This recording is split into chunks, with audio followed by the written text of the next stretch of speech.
Sir Lakshmanarao గారు, యాక్చువల్గా ఈ కేసు ఏ8గా ఉన్నటువంటి అవినాష్ రెడ్డి డ్రామాటిక్ అరెస్ట్ మనం ప్రపంచం ఎవరు చూడలేదు. కానీ అరెస్ట్ జరిగిపోయింది, ఆయనకి ఇమీడియట్గా బెయిల్ కూడా వచ్చేసింది కాబట్టి అక్కడ వరకు వెళ్ళి ఆగింది. సో ఇప్పుడు మళ్ళీ ఫర్దర్గా ఇన్వెస్టిగేషన్కి రేపు ట్రయల్ కోర్టు కనుక, ఎందుకంటే సిబిఐ రెడీగా ఉంది. సో ట్రయల్ కోర్టు కనుక ఓకే చేస్తే, ఎలాగో పిటిషన్ వేస్తారు సునీత గారు 2 వీక్స్ లోపల, 8 వీక్స్ లోపల డెసిషన్ ఏదో ఒకటి చెప్పాలి. ట్రయల్ కోర్టు మరి విచారణ సంస్థ సిబిఐ సిద్ధంగా ఉంది కాబట్టి ఓకే అంటే, అవినాష్ రెడ్డి గారిని కూడా దాటుకుని మీ అధినాయకుడు జగన్మోహన్ రెడ్డి, భారతిరెడ్డి గారి దాకా వస్తుంది అని అంటున్నటువంటి ఏదైతే విమర్శలు వస్తున్నాయో దానికి ఏమంటారు? సురేష్ గారు, మీకు ప్యానల్ ఉన్న పెద్దలకి, సిటీ 24 న్యూస్ వారికి, యాజమాన్యానికి హృదయపూర్వకంగా ఏముందంటే మనం ఎన్నైనా మాట్లాడచ్చు. ఇదే కేసు మేము దర్యాప్తు చేయడానికి ఇంకేం లేదు, ఏమైనా ఆధారాలు ఉంటే కోర్టుకి సమర్పించండి, అసలు దర్యాప్తు చేయడానికి ఏమున్నాయి అని చెప్పి ఇదే సిబిఐ వారు చెప్పడం జరిగింది సునీత గారికి. మళ్ళీ అదే సిబిఐ వారు ఎస్ మీరు పిటిషన్ వేయండి, 2 వారాలలోపు ట్రయల్ కోర్టులో 8 వారాల తర్వాత ఆ ట్రయల్ కోర్టు దానికి ఏదైతే మరి అంగీకారం తెలిపి ఆ యొక్క నిర్ణయం ఏదైతే బయటకి చెప్తుందో దాన్ని బట్టి ముందుకి సిబిఐ అనేది నడుస్తుందని చెప్పడం ఏదైతే ఉందో, ఖచ్చితంగా సుప్రీంకోర్టు వారు ఇచ్చిన ఆర్డర్స్ ఏవైతున్నాయో పాటిస్తే చూద్దాం. ఎందుకంటే సునీత గారు ఎవరైతే ఉన్నారో ఆవిడ గతం ఫస్ట్ ఎప్పుడైతే టీడీపీ ఇరకాటంలో చంద్రబాబు నాయుడు గారికి అనుకూలంగా వాళ్ళకి కదిలించినటువంటి పావులు ఏవైతే ఉన్నాయో అందరూ గమనిస్తూ ఉన్నాం. ఇప్పుడు జరిగినటువంటి హత్య ఎప్పుడు జరిగిందండి? టీడీపీ గవర్నమెంట్ అధికారంలో ఉన్నప్పుడు వివేకానంద రెడ్డి గారిని అక్కడ హత్య చేయడం జరిగింది. అది ఎవరి హయాంలో? చంద్రబాబు నాయుడు గారి అధికారంలో ఉంది. అదే చంద్రబాబు నాయుడు గారి అధికారంలో ఉన్నప్పుడు సిబిఐ నా రాష్ట్రంలో అడుగు పెడితే తోలు తీస్తా అని చెప్పి స్టేట్మెంట్ ఇచ్చింది ఎవరు? చంద్రబాబు నాయుడు గారు. అసలు ఆ సిబిఐని మన స్టేట్ గవర్నమెంట్ ముందుకు ఆహ్వానించిందా? రానిచ్చిందా? ఎందుకు రానివ్వలేదు?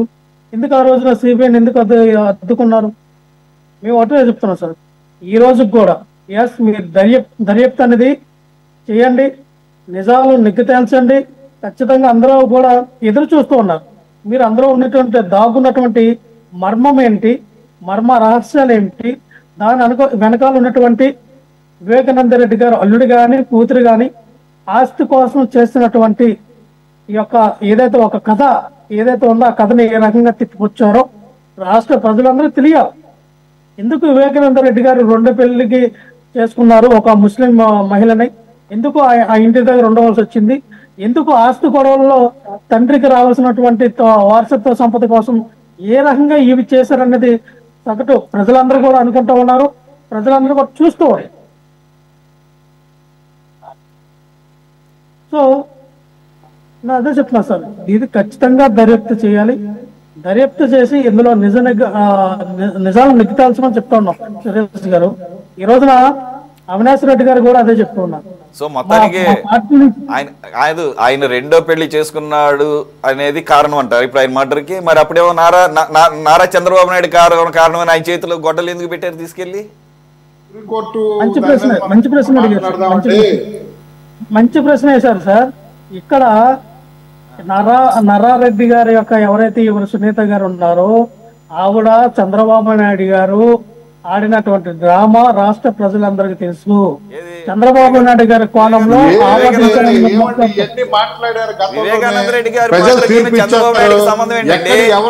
ఎవరైతే బాధను ఆదుకుంటారో, ఎవరైతే బాధితులకు ఉపశమనం ఇస్తారో, ఎవరైతే నిజాయితీ తరపున పనిచేస్తారో, బాధితుడు మీ దగ్గరకు వచ్చింది మీరు మీరు చేయలేదు కాబట్టి ఇంకో దగ్గరికి వెళ్ళింది. చంద్రబాబు గారి దగ్గరికి వెళ్ళి తప్పే ఉన్నాయి. ఏం బ్రదర్ మనం అట్లా మాట్లాడకూడదు సార్. అయిపోయింది. విన్నాను కాదు, నేను చేయలే, మీ దగ్గరకు వస్తారు. ఏమున్నాయి? మీరు లాయరే కదా సార్? మీరు లాయరేనా? అడ్వకేటా? అవును, అడ్వకేట్ కదా. మీ కేసు అనేది ఎప్పుడైతే మొదలైందో అప్పటి నుంచి నాకు తెలిసినంత వరకు మీరు స్టడీ చేసి ఉంటారు కదా. చెప్పండి. మనం కేసు మీద మనం సిబిఐ వాళ్ళు సుప్రీంకోర్టు తీర్పు కేసు మీద మాట్లాడదాం. అంతేగాని చంద్రబాబు దగ్గరికి వెళ్ళారు, సునీత గారు అంటే మీరు సహాయం చేస్తారు, మీ దగ్గరికి వస్తారు, నా దగ్గర సహాయం చేస్తారు, నా దగ్గరికి వస్తారు. అది దాని గురించి సహాయానికి వెళ్తేనే కదా అవినాష్ మాట్లాడాల్సిన అవసరం లేదు. పొలిటికల్ గా ఆల్రెడీ ప్రజలు లక్ష్మణరావు గారు మీరు పొలిటికల్ గా మాట్లాడినా చాలా ఉన్నాయి ఇక్కడ మాట్లాడడానికి. ఆ సహాయం కోసం జగన్మోహన్ రెడ్డి గారి దగ్గరికి ఒక సోదరిగా ఒక బాధితురాలిగా సునీత గారు వెళితే మరి ఏం చెప్పారు? అవినాష్ రెడ్డి బీజేపీలోకి వెళ్ళిపోతాడని సమాధానం చెప్పేది.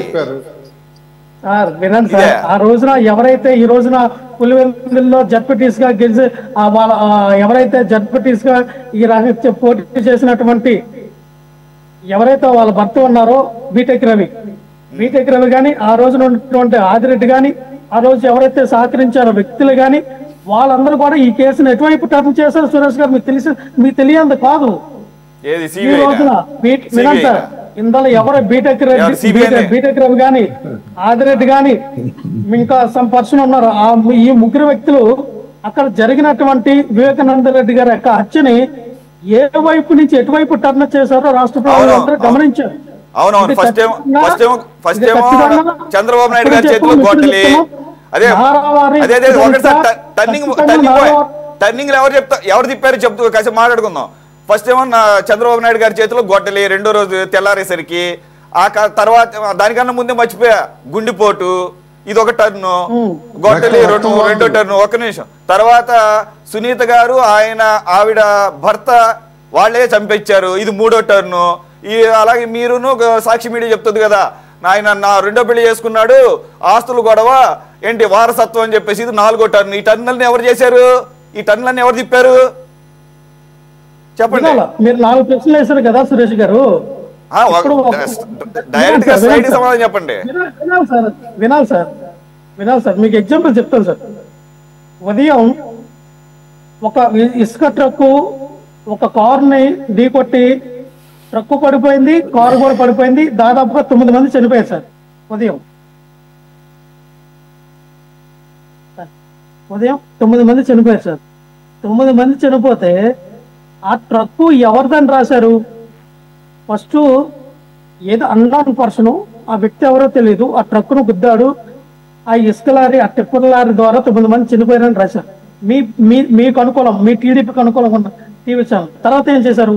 ఒక టీడీపీ ఒక మినిస్టర్ ఆయన టిప్పర్ అక్రమ ఇసుక రవాణా అవుతా ఉంది, అందుకే ఆ టిప్పరు ఆ కారు గుద్దడం వల్ల 9 మంది చనిపోయారని మళ్ళీ బ్రేకింగ్ రాశారు.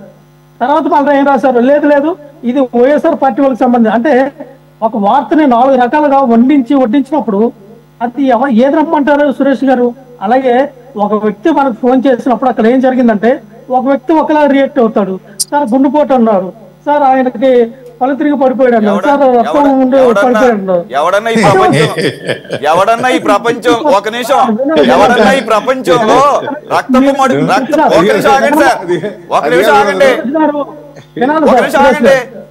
ఇల్లంతా రక్తం చింది రక్తపు మడుగులో అక్కడ ఒంటి నిండా గాయాలతో ఉన్నాడు ఎవడన్నా, బుద్ధి జ్ఞానం ఉన్నాడు ఎవడన్నా గుండె జబ్బని చెబుతాడా?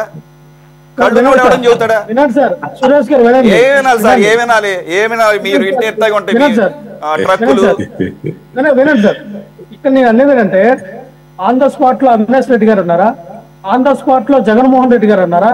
ఆన్ ద స్పాట్ లో భారతిరెడ్డి గారు ఉన్నారా? ఎవరున్నారు? ఎవరు చూసారు సార్ ఆ హత్యని? వాళ్ళు చూసి మాట్లాడారా?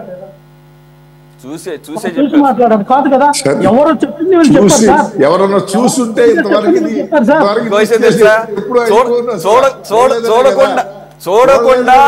చూడకుండా చూసినట్టుగా చక్క కళ్ళకి కట్టినట్లు జగన్మోహన్ రెడ్డి గారు ఏం జరిగిందో ఆ రోజు సాయంత్రం బాగా ఎక్స్ప్లెయిన్ చేశారు, సినిమా స్టోరీ చెప్పినట్టు. కాబట్టి అదే సార్, అందుగురించే సార్ మొత్తం అదే. ఆయనకి అంత టాలెంట్, ఆయన ఎలా గ్రహించగలిగాడు, ఆయన ఎలా చెప్పగలిగాడు అనేది బయటికి తీయడం కోసమే further investigation is needed. Wait for that.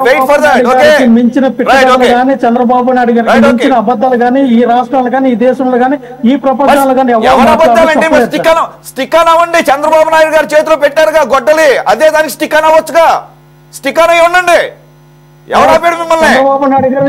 5 సంవత్సరాలు ఉన్నారు కదా, 5 సంవత్సరాలు అధికారులు ఉన్నారుగా, 5 సంవత్సరాల అధికారులు ఉన్నారు కదా. సొంత బాబాయ్ కేసుని తేల్చాల్సిన, నిందితుల్ని బయట పెట్టాల్సిన బాధ్యత అందరికన్నా ఎవరి మీద ఉంటుంది? ఎక్కువ అందరికన్నా బాధ్యత ఎవరి మీద ఉంటుంది? కొడుకైనటువంటి జగన్మోహన్ రెడ్డి గారి మీద ఉంటుంది. ఆయన ముఖ్యమంత్రిగా 5 సంవత్సరాల పాటు ప్రభుత్వంలో ఉండి దీన్ని నీరుగార్చి అవినాష్ రెడ్డిని ప్రొటెక్ట్ చేసుకుంటూ వచ్చి, మరి ఇప్పుడు అవినాష్ రెడ్డి దగ్గర ఆగుద్దో లేకపోతే స్వయంగా ఆయన దగ్గరకు వచ్చి ఆగుద్దో చూద్దాం సార్. ఎందుకు తొందర, ఎందుకు సార్ తొందర, ఎందుకు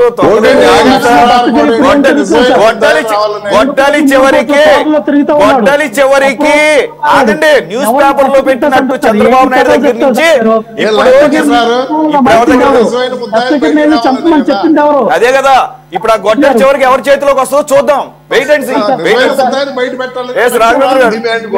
రాఘవేంద్ర గారు, ఓకే ఓకే, నాకు ఎక్కువ టైం లేదు సార్, నాకు ఎక్కువ టైం లేదు సార్. సంబంధం లేని ఎగ్జాంపుల్స్ తో మీరు వివరిస్తాను గంటల తరబడి అంటే అంత టైం ఇవ్వడానికి కుదరదు ఇక్కడ. రాఘవేంద్ర గారు.